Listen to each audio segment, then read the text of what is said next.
what you're looking for. It's me, the old me. It's a style. Assalamualaikum warahmatullahi wabarakatuh. Perkenalkan, saya Azizah Fitratul Husna dengan akhiran NIM 114. Di sini saya akan menyampaikan hasil review saya yang berjudul Alliance Formation dan The Balance of Power by Stephen Ward. Menurut Stephen Ward, memahami bagaimana negara memilih mitra mereka jelas penting. Sebagian besar penelitian ilmiah tentang aliansi telah mengabaikan masalah ini dengan menguraikan beberapa hipotesis utama tentang pembentukan aliansi dan meninjau implikasi kebijakan dari setiap hipotesis ini. Walaupun banyak formasi aliansi yang tidak diperhatikan oleh penelitian ilmiah, tetapi ini dapat menunjukkan bahwa hipotesis-hipotesis ini dapat digabungkan untuk menjelaskan bagaimana kekuatan dunia saat ini disusun dan seperti apa hasil efeknya terhadap kebijakan keamanan internasional ini.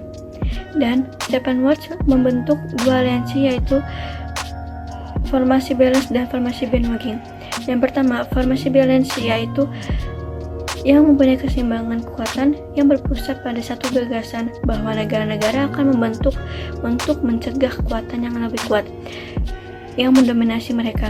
Menurut teori ini, negara-negara membentuk aliansi untuk melindungi diri mereka dari negara yang dengan sumber daya yang lebih kuat yang dapat menjadi ancaman bagi mereka.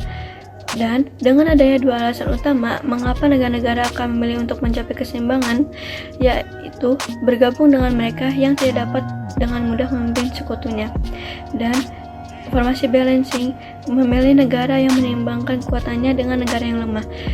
Negara-negara yang mengancam akan mendorong negara lain untuk menentang mereka jika keseimbangan balancing adalah kecenderungan yang dominan. Negara-negara yang kuat mungkin dinilai sebagai sekutu karena mereka mempunyai banyak hal untuk ditawarkan kepada mitra mereka. Namun, mereka harus sangat berhati-hati agar tidak terlalu agresif terhadap kebijakan internasional ini. Yang kedua, yaitu formasi bandwagon. Ini bertentangan dengan memilih negara yang superpower karena formasi bandwagon ini negarawan tidak hanya mempertimbangkan kekuatan, tetapi banyak juga faktor lain saat mereka mengidentifikasi ancaman dan potensi sekutunya. Bahkan ada yang memandang bahwa formasi bandwagon hanya memihak kepada yang lebih kuat. Dalam mengambil keputusan, formasi bandwagon juga mempertimbangkan faktor-faktor lainnya yang mungkin mempengaruhi keamanan dan juga kepentingan negara mereka. Namun, secara umum, adanya perbedaan di dalam ruang lingkup formasi bandwagon. Yang pertama, yaitu formasi bandwagon dipilih karena alasan defensif, sebagai cara untuk memiliki independensi dalam menghadapi potensi ini.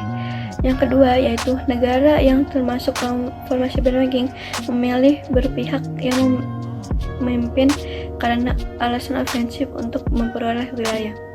Terlepas dari itu, formasi bandwagon sangat bertentangan dengan prediksi teori keseimbangan kekuasaan ini. Negara-negara kecil yang berbatasan dengan negara-negara besar mungkin begitu rentan sehingga mereka memilih untuk mengikuti formasi bandwagon ini, terutama jika negara tetangga mereka yang kuat telah menunjukkan kemampuannya untuk memaksakan kepatuhan.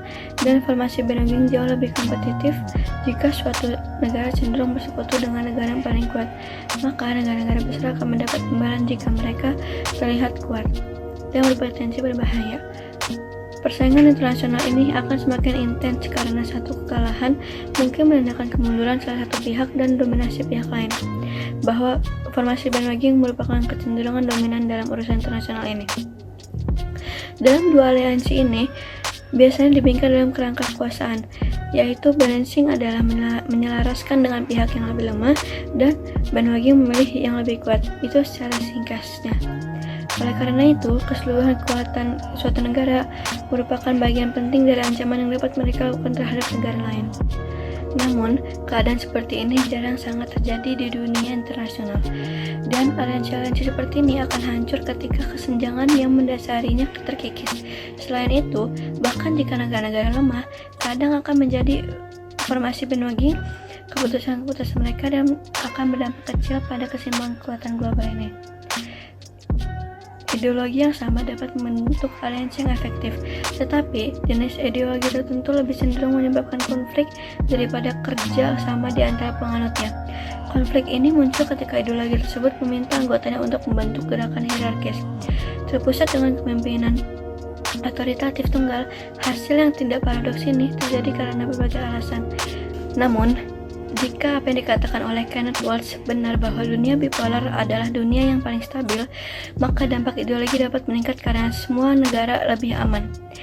Akibatnya, kondisi dominasi pertahanan yang disebabkan oleh jumlah pasukan kecil yang berasal dari negara Eropa pada saat itu mungkin menjadi penyebab yang diperbolehkan dari aliansi ideologis pada tahun 1820 sampai 1830, dan dapat disimpulkan bahwa memainkan peran yang kuat dalam aliansi internasional ini. Aliansi kontemporer berarti membalikkan kemungkinan hubungan kasual antara keputusan untuk bersekutu dan berkembangnya kontak ekstensif antara dua negara ini.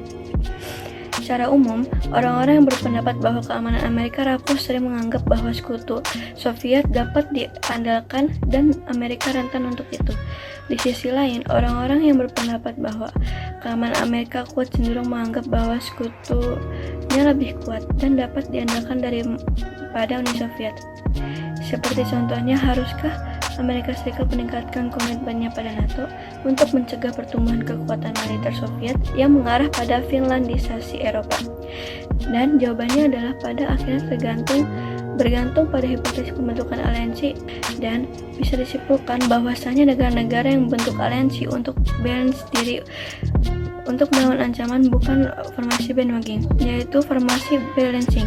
Yang kedua, ideologi adalah penyebab lemahnya pembentukan aliansi dan gerakan ideologis yang memperjuangkan otoritas pusat.